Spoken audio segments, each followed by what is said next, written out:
Come in and let's sip this tea. Girl, come talk to me. Come on in. Girl, come on in here and talk to me. Sit on down and relax your body. Come in and let's sip this tea. Girl, come talk to me. Come on in. Girl, I'm gonna tell you about the perfect week and how God keeps blessing me. I'm here for you. I'm here for you. No matter what you're going through, let's chat. I'm here for you. I'm here for you. Girl, you know I'm here for you. Let's chat. Please take the time to read this disclaimer, for it pertains to this YouTube channel and this YouTube channel only. This disclaimer allows us to utilize information. However, keep in mind, not all information has been factual. It is solely our commentary and our thoughts. We do take the time, however, to make sure that we provide the most accurate information. However, sometimes some things do slip through the cracks. So we apologize in advance for anything that might not be factual. Hey, honey. Hey, it is your girl, Miss Leda, and I am back with yet another video. So, guys, I am going to be continuing on today with my series in regards to Miss Shanquella Robinson. And I found a lawyer on TikTok who has been doing a number of videos in regards to this case. And I wanted you guys to listen to what she had to say in regards to the case. Now let's get into this video, honey.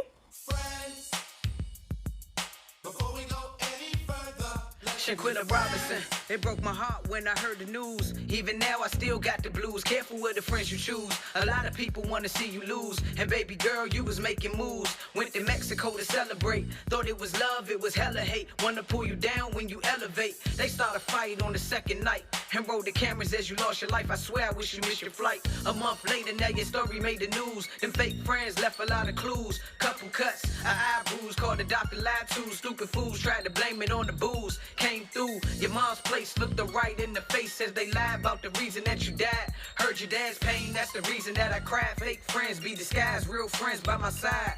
God bless the family and friends of Shanquella Robinson. 4 days ago, I did a video on Shanquella Robinson, and in that video, I said, you've probably already heard this story.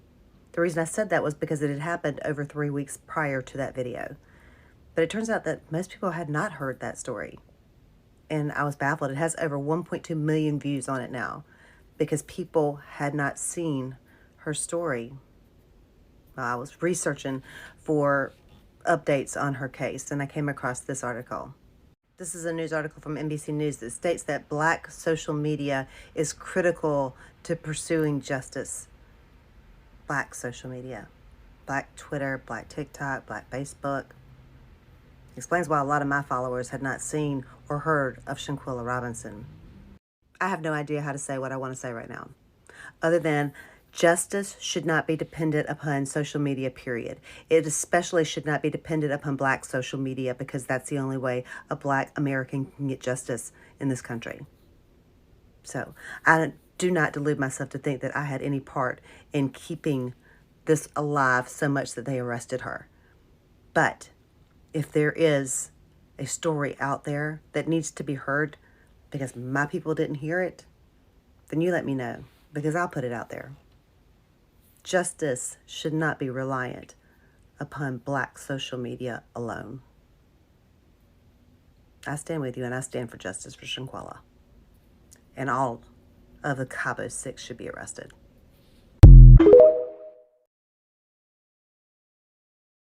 There's some new information in the Shanquella Robinson case. The Charlotte Observer was able to obtain a copy of the police report from Mexico, which differed pretty drastically from the death certificate. According to the death certificate, Shanquella died 15 minutes after her injury. That's not the case. They also failed to note any signs of obvious injury, which her parents both noted were present. Winter Donovan, one of the Cabo 6, called for medical personnel at 2:13. When the doctor arrived an hour later, she was told that Shanquella had had too much to drink and was inebriated and probably needed an IV. The doctor found stable vital signs and tried to give her an IV with fluids, but Shanquella was always unresponsive and she could not get the IV in.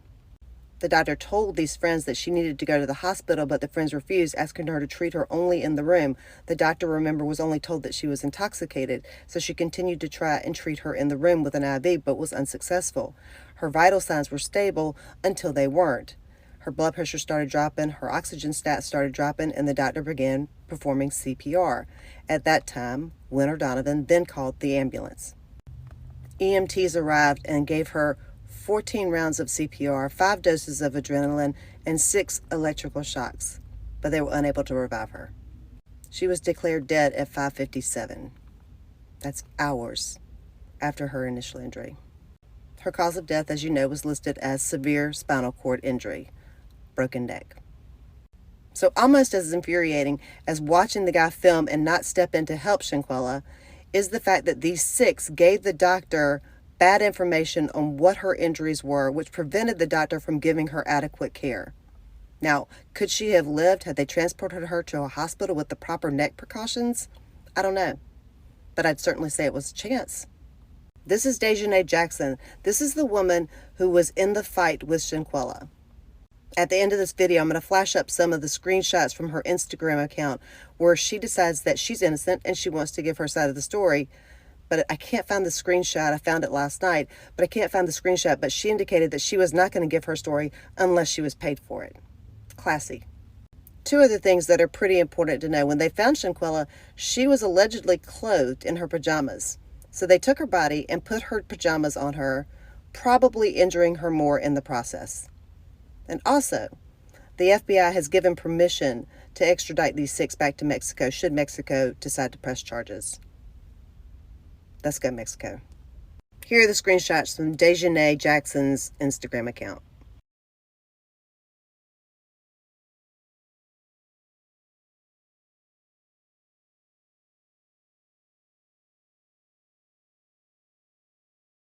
I'm coming to you with a major update in the Shanquella Robinson case. Today was Thanksgiving. I've been busy for 2 days cooking and having family over, and I had a great Thanksgiving. I hope you did too. I imagine for Shanquella Robinson's family, it was a very mixed emotion day because today was their first holiday without her, and that's tough. I've been there. I know that. But also, the good news for them was that Mexican authorities have issued an arrest warrant for Dejanay Jackson, the woman who attacked Shanquella Robinson. So the Mexican authorities in Big Sur, California, Big Sur, a Mexican state, have confirmed that they have issued an arrest warrant for Dejanay Jackson's arrest. U.S. officials are working with them to extradite her back to Mexico. The other news is that Winter Donovan, the other woman who was present in the villa, the one who called the ambulance and called the doctor, gave an interview to a press outlet, and she stated in that interview that Dejanay and Shanquella had been in an argument over something that Shanquella had done when they were drinking and when she was intoxicated. So basically blaming Shanquella for the attack. So not only are they not being arrested, they're blaming Shanquella for the attack. And she said, when me and my girl get in a fight, we just going to fight it out. That's just how it works. We just going to fight it out. Okay, that's barbaric. I don't know anybody else who does that, and I'm sorry. I don't buy it. I don't believe that everybody just goes around fighting out their problems. This is a civilized society, okay? And in that process, you killed somebody. Also, perhaps the worst thing of all that I saw today was that Shanquella's best friend who was there on the trip, a male who was her best friend, filmed her passed out in a hammock and said, "We got our first dead body, though. She out." Well, wasn't that prophetic? Maybe if you'd stepped in, she wouldn't have been dead. We're finally getting a little bit of justice for Shanquella, but it's only a start. A little more information on the Shanquella Robinson case from a legal perspective. As you know, Mexico has issued an arrest warrant for someone who has not been named. Dejanay, we know it's you. And now they are seeking extradition from the United States back to Mexico. The United States and Mexico have had a long-standing treaty regarding extradition. So the Mexican authorities have now gotten that arrest warrant and sent it probably to our State Department here in the U.S. And the U.S. now has to decide whether to extradite a United States citizen back to Mexico for prosecution. Why would it even be a question as to whether to extradite this unnamed person, Dejanay, we know it's you, back to Mexico? Well, there's a good reason for that. This federal statute gives the United States government, the federal government, the power to prosecute an American citizen for the murder of another American citizen on foreign soil, like the person who is not named in the arrest warrant from Mexico. Dejanay, we know is you. So the United States government could prosecute the person who killed Shanquella Robinson on foreign soil here in the United States. The person who's not named in that arrest warrant, Dejanay, we know it's you, that person could be prosecuted on United States soil. But the rest of the Cabo Six could not be prosecuted here because that statute only covers homicide. Doesn't cover accessory, doesn't cover anything else that those people would likely be charged with. We do know that the FBI field office in Charlotte, North Carolina has opened their own investigation into Shanquella's death. We don't know whether they're going to retain jurisdiction and prosecute the case here or extradite back to Mexico. If they do extradite back to Mexico, the charge there is femicide. Femicide is different from homicide because it has a stricter penalty and it is for the murder of a female. To prove and convict a person of femicide in Mexico, one of several conditions has to be met, and I'll give you a list of those. If the person not named in the arrest warrant from Mexico, Dejanay, we know it's you, does get extradited back, does get tried in Mexico, does get convicted in Mexico, the sentence for femicide in Mexico is from 40 to 60 years in a Mexican prison. The problem is that Mexico's conviction rate for homicide and femicide is very low. Eyes would be on this case, so I feel like this would be a successful case for them. But the feds here are way better at prosecuting cases than they are in Mexico. But our jails are a lot nicer too. I don't know who I'm pulling for, but I'm pulling for somebody. Arrest this woman and get her off the streets. Okay, so you guys want my thoughts and opinion.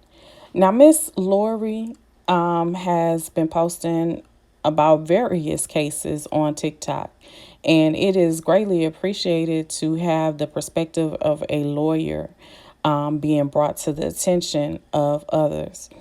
Now, one thing that I did wanted to say is I am not above reproach. If I have said something incorrectly, I definitely always try to correct whatever I have said because, again, I don't ever want to put out false information. Now, I believe that I may have said something wrong in regards to how they could be charged in two places. Now, they can still be charged in two places, the Cabo Six, but only pertaining to murder.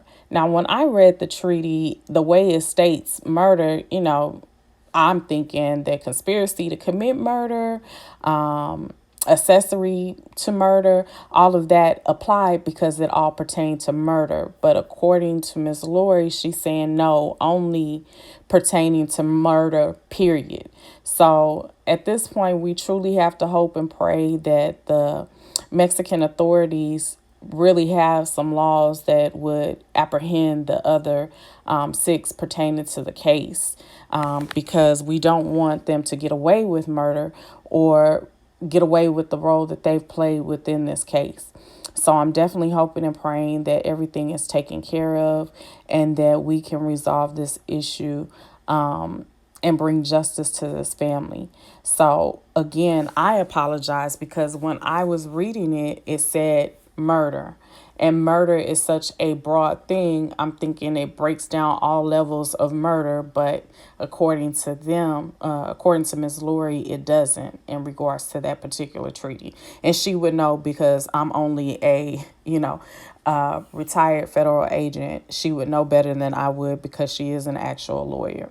So I just definitely want to say that, and I will continue to be covering this story and trying to provide you guys with as much information that I have readily available. Now, I know a number of people have become frustrated when it comes to the Shanquella Robinson case because there has been a lot of misinformation put out there, and it has been a lot of things that have been basically lied.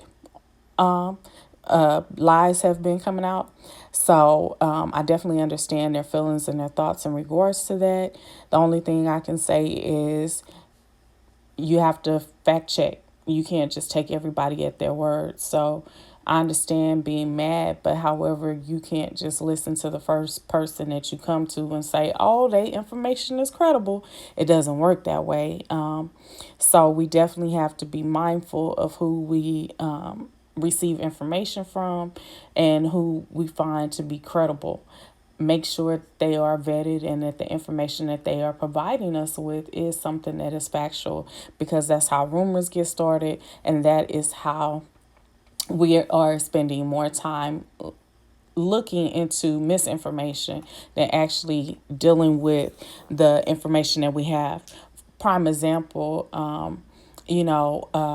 when the gentleman who actually had killed the 3 young men in at the UVA, there was an actual open case, and they said that the case was being looked into.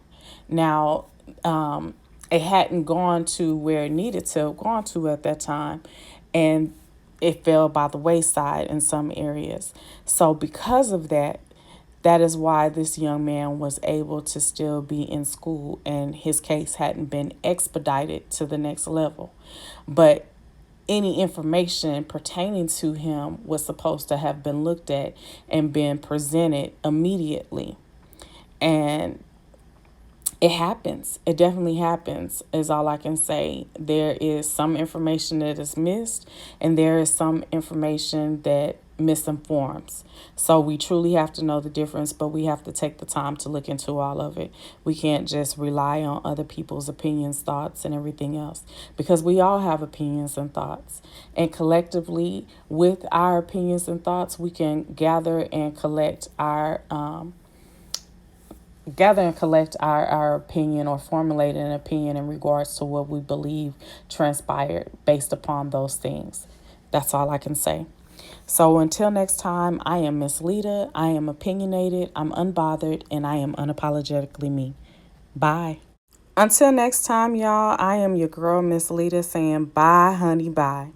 Please make sure to like this video, share with your friends and family, and as always, take the time to subscribe to the channel. And I truly appreciate you taking the time to simply watch this video. Until next time, bye. Man, and let's sip this tea. Girl, come talk to me. Come on in. Girl, come on in here and talk to me. Sit on down and relax your tired feet. Come in and let's sip this tea. Girl, come talk to me.